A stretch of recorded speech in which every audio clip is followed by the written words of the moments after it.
Good morning, everybody. My name is Alessandro Blasi and I work at the International Energy Agency. It's a big pleasure to be back at the Energía Club for the launch of the World Energy Investment Report 2018.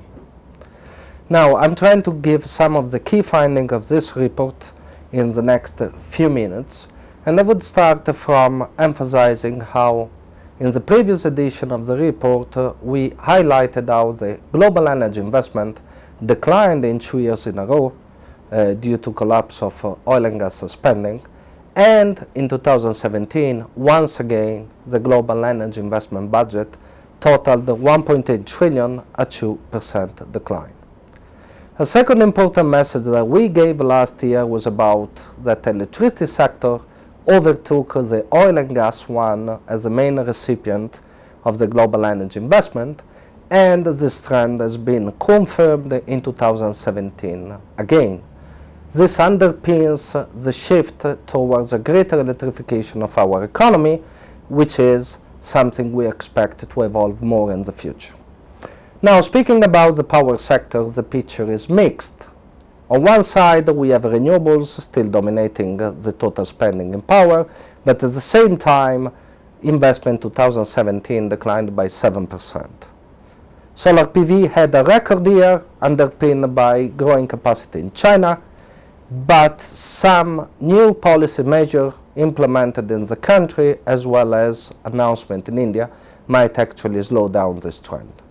On conventional side, thermal generation, we see investment continuing declining, and this is particularly true for coal-fired power plants, which in 2017 reached 1/3 level of 2010. Also, the global fleet capacity continued to expand, as well as many of the plants around the world relies on inefficient technologies.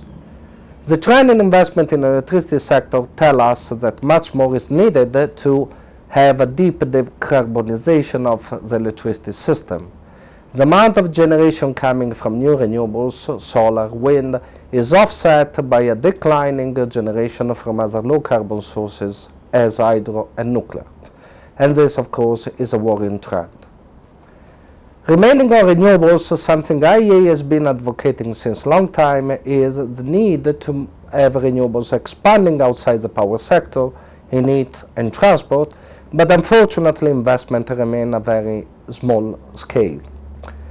The good news is energy efficiency, which remains the fastest growing sector in terms of energy investment. We are seeing to a certain degree a slowdown of this growth, which can cause some area of concern, and this is leading a slowing down of the improvement in global intensity, in energy intensity of the global economy, which of course needed to accelerate. Moving to the upstream oil and gas sector, the investments are recovering very modestly, and we are seeing two major trends. On one side, US shale sector remains the undisputed star, and finally, after many years of overspending, the US shale seems on track to reach positive free cash flow this year, putting the basis for a more sustainable production in the future.